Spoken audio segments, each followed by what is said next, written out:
Friends, we are about to begin our post-lunch session. We would like to welcome Vikaas sir. Vikaas Sachdeva is CEO of BitDelta, and he is known for his ideas on crypto. He is going to be not only speaking and giving his presentation here, but he is also going to be moderating a panel discussion on the subject, crypto as an asset class. We would like to welcome him with a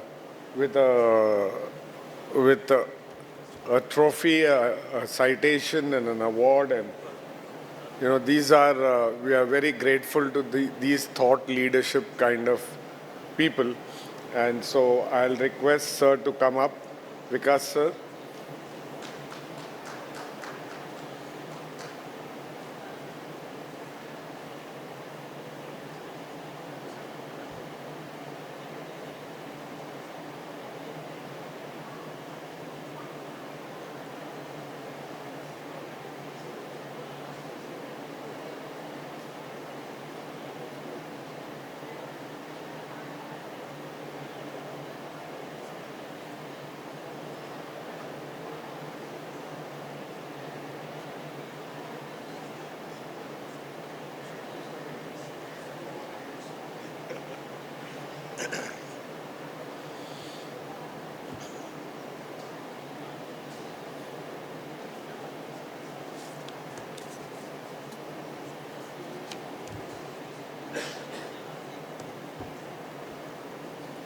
Okay, I'll just take your card.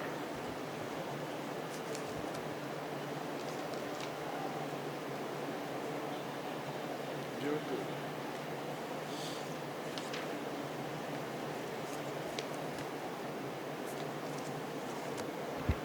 Hi, can everybody hear me? Yeah? It's okay if you want to come nearer to me and sit. I promise you I don't bite. Okay. I would love to have more people closer to me. In any case, not too many people are close to crypto. So it will be nice if I can have, if you can just join me up front, please, that will be nice.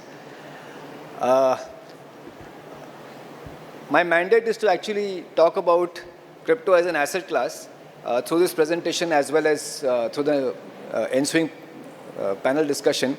But उसके पहले एक छोटा सा anecdote है, मैं आपको बताना चाहता हूँ. And this will give you an idea of how crypto is being viewed in the country at this point of time. तो मेरे फ्रेंड का बेटा है, मुझे आके बोला अंकल मेरे को आपकी हेल्प चाहिए. इज़ 27, 28. मैं बोला बेटा क्या होगा, क्या हेल्प चाहिए? एक सेकंड के लिए तो मुझे लगा बोलेगा प्लीज़ फंड माई स्टार्टअप, तो मैं थोड़ा घबरा गया था, बट थैंकफुली वो नहीं था. So he came to me and he said uncle I am in love with this girl. Okay, I said बहुत ही अच्छी बात है, very good. So when are you getting married? बोलता अंकल प्रॉब्लम वही है. बोला क्या? He said uncle I know this girl since the 7th standard. Okay, and we've been dating each other since the 7th standard. I said okay, good. And we're very much in love with each other. I said good. But I'm very worried. I said, why?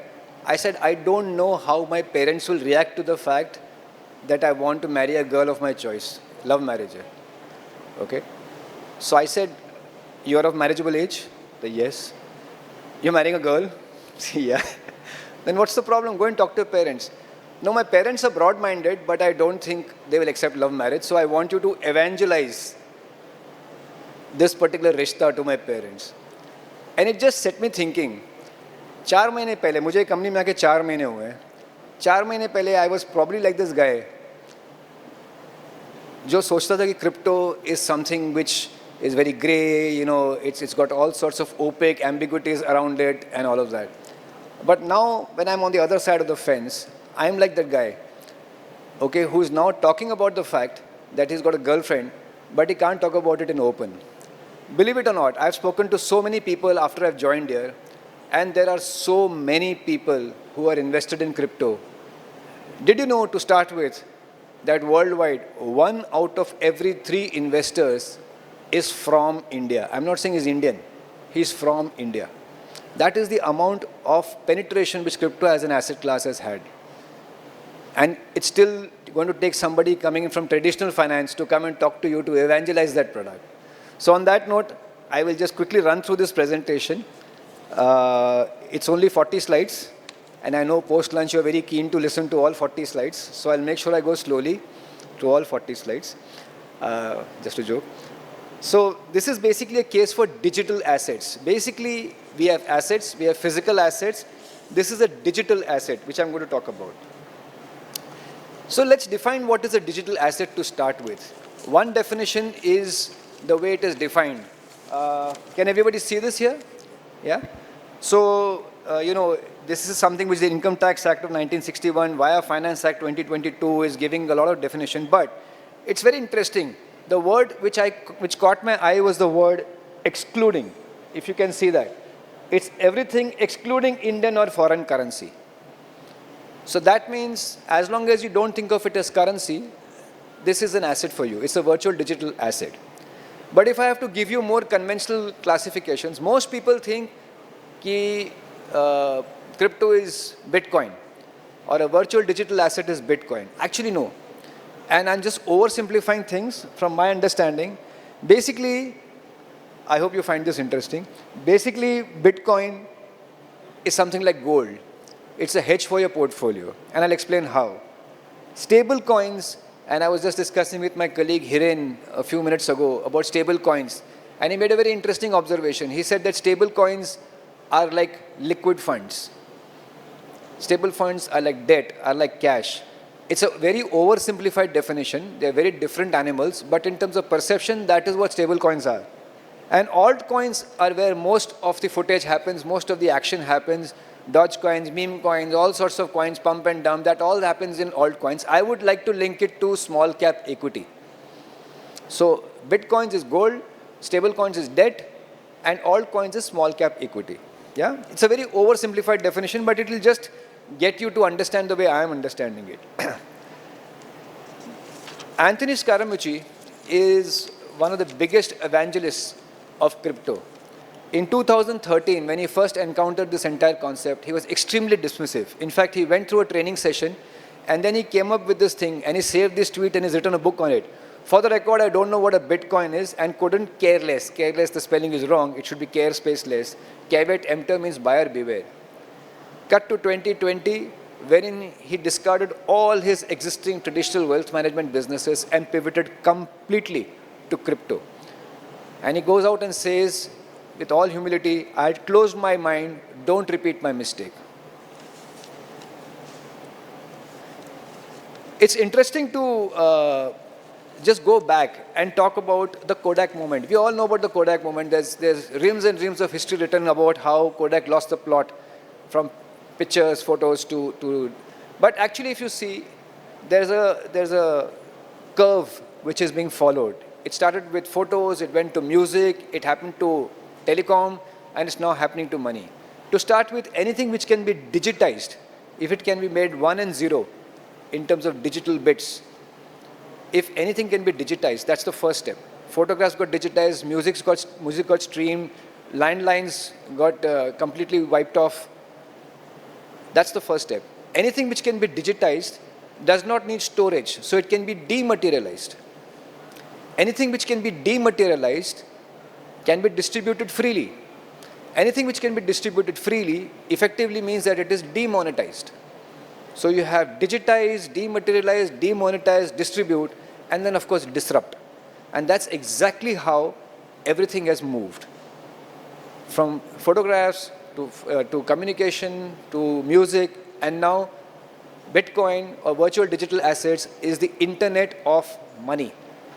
It's a concept you will find a little difficult to embrace. Trust me, after 30 years of working in traditional finance, I took some time to embrace it. But you have to just open up your mind to see where we are going with this. Basically, one of the biggest factors which is adding value to virtual digital assets is that you're betting against the central bank's printer. Anything which is in excess. All of us know that Bitcoins actually came about after the great financial crisis, the global financial crisis. आज की तारीख में government के पास एक हथियार है, printing press. They can keep on printing money.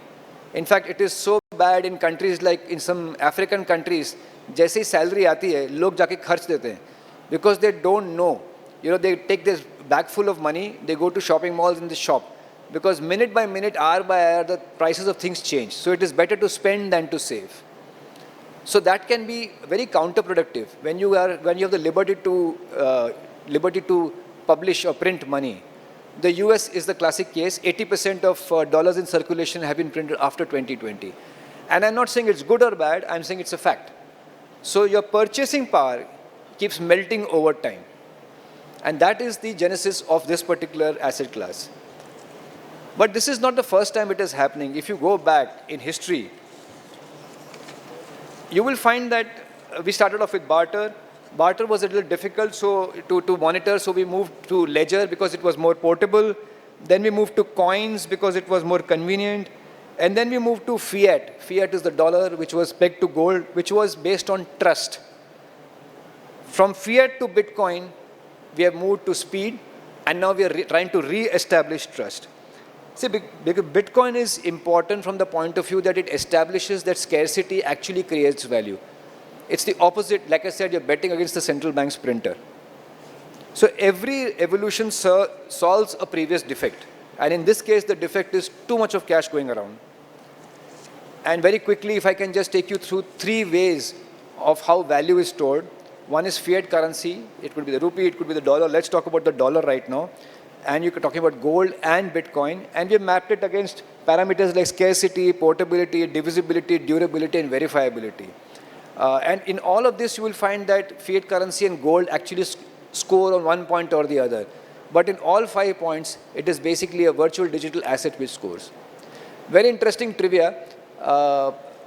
Why is the US trying to peg inflation at 2 to 3%? It's because it is assumed that the mining of gold, which is traditionally a hedge against inflation, will go up by 2% every year. So that's the basis of doing the entire thing.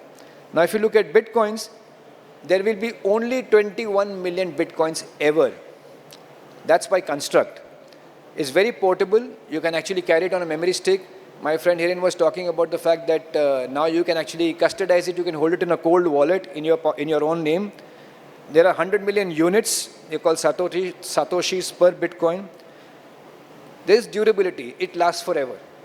And last but not the least, and the most important part, each transaction is transparent and instantly verifiable on what is known as a blockchain.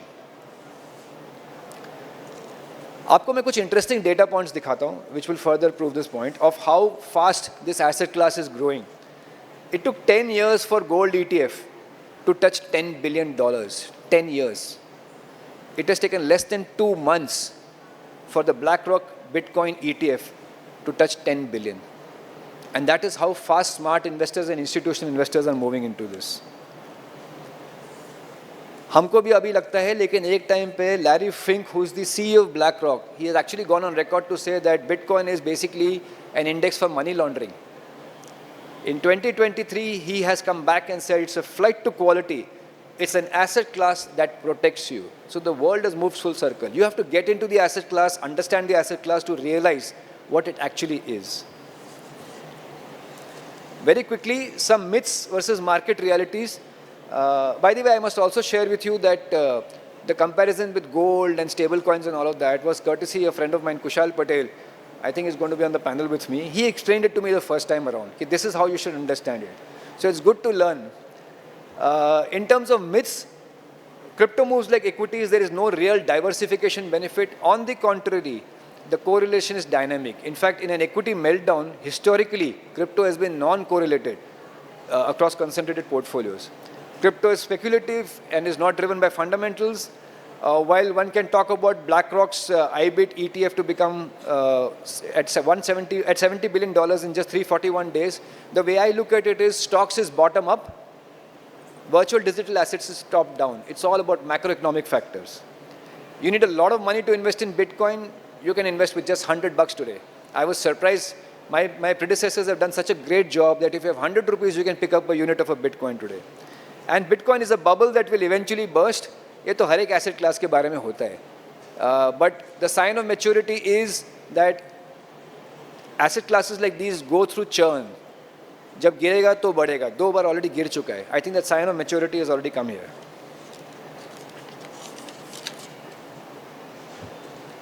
अभी जो लोग mutual funds पे पैसा डालते हैं, जो मेरे जैसे लोग हैं, इनके लिए बहुत इंटरेस्टिंग स्लाइड्स है.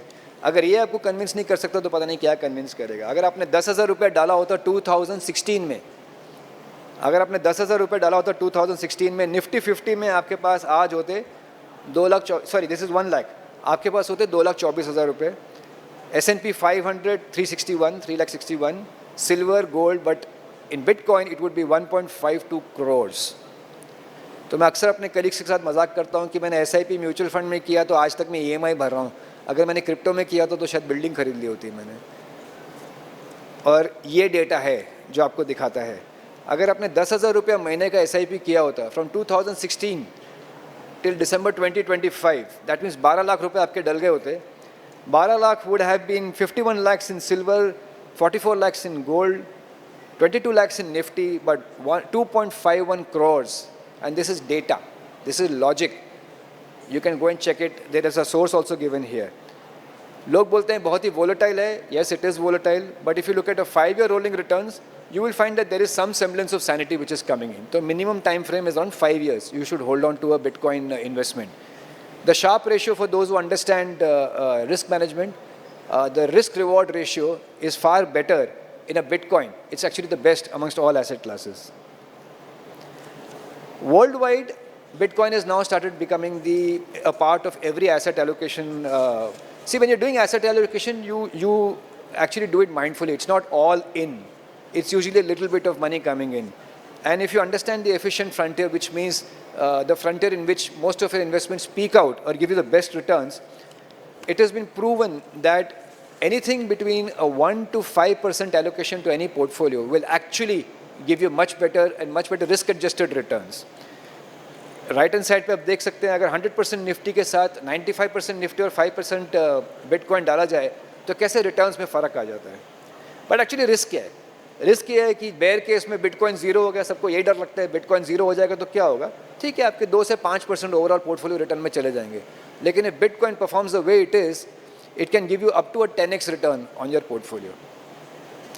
It can go up to 10x and transform your portfolio performance. So the sweet spot is 1 to 5%. Is this cycle evolving? Usually आप देखिए, चाहे स्टॉक्स हो, चाहे कमोडिटीज़ हो, चाहे ETFs हो, रिटेल और इंस्टीट्यूशनल दोनों आने चाहिए. इंस्टीट्यूशनल का पैसा आना शुरू हो गया एटलीस्ट ग्लोबली. रिटेल में अगर आप देखें आज की तारीख में, you have apps like ours, companies like ours which are offering SIP, coin sets and the like. So I think वो ऑलरेडी शुरू हो चुका है. There is structural maturity and the cycle strength. It has gone through 2 watershed moments in terms of crises. ये India की VDA journey है. ये candle sticks हैं तो आप देखेंगे मोस्टली ग्रीन कैंडल स्टिक्स हैं. So there have been issues, but I think government has been monitoring it. We are FIU registered, as is most of our peers are. So there is regulation, there is KYC, there is 2-factor authentication. In fact, I think we are probably an industry which is far ahead in terms of compliance and AML and CFT than any other industry present in the country today. मैंने जैसे आपको बताया कि India is number 1 in terms of crypto adoption. 1 out of 3 investors are from India or are right here. 20 साल लग गए 30 crore portfolio लाने के लिए in mutual funds, in stocks, in FNO. 10 साल लगे हैं 12 करोड़ इन्वेस्टर लाने के लिए, 12 करोड़ फोलियो लाने के लिए in crypto. And it is estimated that in the next 5 years कम से कम 2 से 4 करोड़ और फोलियोज आ जाएंगे, even if regulation doesn't come in. Very quickly ये कुछ कंपैरिजन है आपके साथ दिखाने के लिए. क्या आपको पता है market size of crypto spot is 51,000 crores last year. 51,000 crores. Of course, it's nothing as compared to mutual funds, but for such a nascent industry, it's 51,000 crores. The growth is one of the fastest. It's 18.65%. People who are investing are the youngest in India. 1 out of 3 people who are investing themselves are below the age of 40. 75% of money coming into crypto is from smaller centers. तो क्या होता है, बोलते हैं ना, कुछ लोग जो किताबें ज़्यादा पढ़ लेते हैं उसको लगता है दुनिया बेवकूफ़ है. उनमें से मैं भी एक हूँ. जब तक मैं क्रिप्टो में नहीं आया, जिसको ज़्यादा ज्ञान नहीं है उसको समझ गया कि क्या ये एसेट क्लास है, tier 2, tier 3 में smart young people have already started getting into crypto. So the transaction volume last year grew by 70%. The TDS collected, just the TDS collected, has been 511 crores. That's the capital gains tax. The TDS has been 362 crores. There are 49 exchanges like us. And one more statistic which I just found, that there are 48,000 jobs which are being created because of the VDA industry, directly or indirectly. A lot of the orange economy is now based on crypto. So basically smart पैसा आना शुरू हो गया है और ये मैं पूरा साइकिल देख चुका हूँ. 95 में जब म्यूचुअल फंड में हुआ था, ये पूरा साइकिल देख चुका हूँ. 2001 में ETF में हुआ था, 2015-16 में ऑल्ट्स में हुआ था, प्राइवेट क्रेडिट में हुआ था और अब स्मार्ट मनी इधर आना शुरू हो गया. The smart money is already coming in. Family offices, HNIs, बहुत सारे इंक्वायरीज आ रहे हैं. It is not a question of whether, it is a question of when. लोग बोल रहे कब डालें, कैसे डालें, बताओ हमको. So in India that moment is already here. It's just about staying ahead of the curve. The future is very bright for the industry as a whole. We are a global industry. We work 24/7. 9 से 3 वाली industry है ही नहीं है. And it is something which is attracting a lot of intelligent minds and intelligent capital. Little bit about us. One of the things which people worry about, and a lot of people have come and talked to me कि मेरा पैसा hack तो नहीं हो जाएगा. अब hack तो नहीं हो जाएगा ये तो बोलना बहुत मुश्किल है, लेकिन हमारे हाथ में कंट्रोल ये है कि हम कितना सिक्योर कर सकते हैं अपने प्लेटफॉर्म को. So our platform is AAA. This is one of the top 10 platforms in the world which is AAA rated in terms of security first. We've got AAA security, we are registered with FIU, we are independently audited by some of the best firms in the world, Hacken and Hashlog, for end-to-end Web3 security. And of course it's in INR native, मतलब आप rupees में invest कर सकते हैं. Last but not the least, the platform for which we have had a technology transfer from, BitDelta Global, has already been in existence for 8 years. They have something called a bug bounty, which is out there in the public domain. Ki please come and test the vulnerabilities in our system. We'll give you $1 million if you can hack into our system. So that's there for the last 4 years. Some of the products we are offering, spot, derivatives, copy trading, and a lot of other things. And of course, what we ask people to do is, don't just jump headlong, don't get carried away by the returns, but start. It's very easy to get yourself registered and start, buy your first digital asset. So you can start your first journey today, crypto journey today, and needless to say, there's always a disclaimer. Thank you very much for your time.